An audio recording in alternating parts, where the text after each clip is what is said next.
You had mentioned the parents, and so would you talk about, in families, what are some ways to collect the kind of information and data from families that would be really helpful as you're reviewing a child's needs and what support the child might need? Right, and for all our English language learners, even before their challenges, I really inspired by the Funds of Knowledge work that Louis Moll did and has been doing, and with all his graduate and doctoral students and with teachers.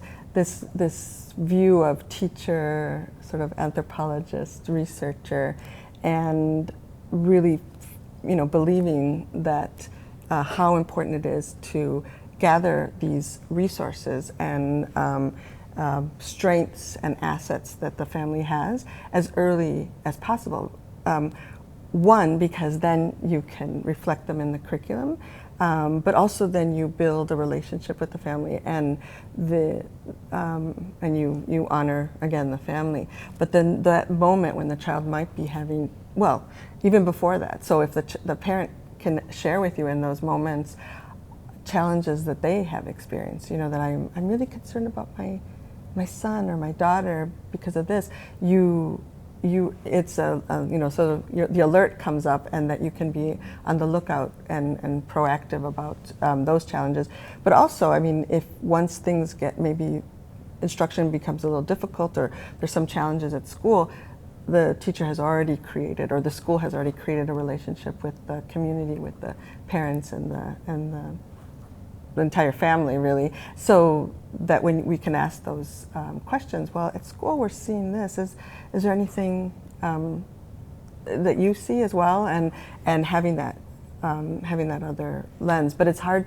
Sometimes parents don't really see the school teams until there's this big meeting and everybody's around the round table, and that's quite intimidating. But if we can think about it a little more proactively and build those relationships for all. With all of our students' families, those moments when we have to have those kind of sensitive conversations, they would be more open, I think, to share. That's a great point, that the relationship coming first is key, because once you get to that meeting, you've got terminology, perhaps in another language, you've got cultural factors, you may have some kind of, whether or not the families actually understand what the meeting is for, what the behaviors are, what the impact of the decisions being made. There's so much that's hard for English-speaking families in our system, and so when you add on language and culture, roles in the family, expectations, all these other things, having a relationship beforehand, I think, is so critical to allowing those conversations to be as productive as possible, and you're getting the data of, what is that child doing in their home environment, hopefully the place they're very comfortable, where they are working in their home language. And so we had a very interesting experience at a school called Wolf Street Academy in Baltimore, where two different stories came up that had to do with special education. The first was that they saw a spike in the number of Spanish-speaking children who were being referred for assessment for special education.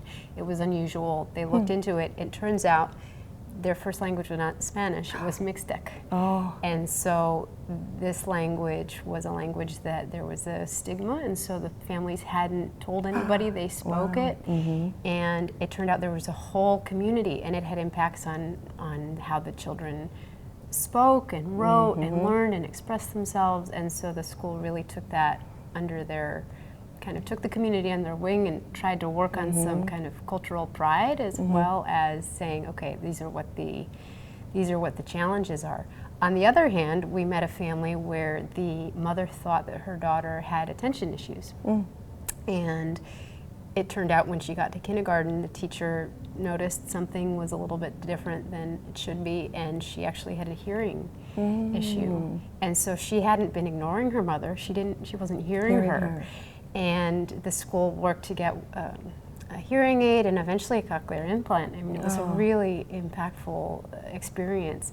So, that was just one school, and I think it's a case of under-identification or over-identification, right? But in the end, the school was paying attention, and so when they dug into it, they realized that it wasn't what it looked like on the surface, and that was what was important, because something else was going on in both of those cases. So I think, you know, the families ended up being critical in both of those, but it would have been very easy to just stop and say, the families don't speak the language, maybe they're not coming to the school because of their working schedule, and so it's, I think, you know, that's a great example of taking the broader sociocultural context for that phase where you're trying to explain why the children might be having challenges. It's not just so clear cut, you know, it's either this or this. No, there's a whole range of things. Our ELL population is so heterogeneous, and you've just illustrated that.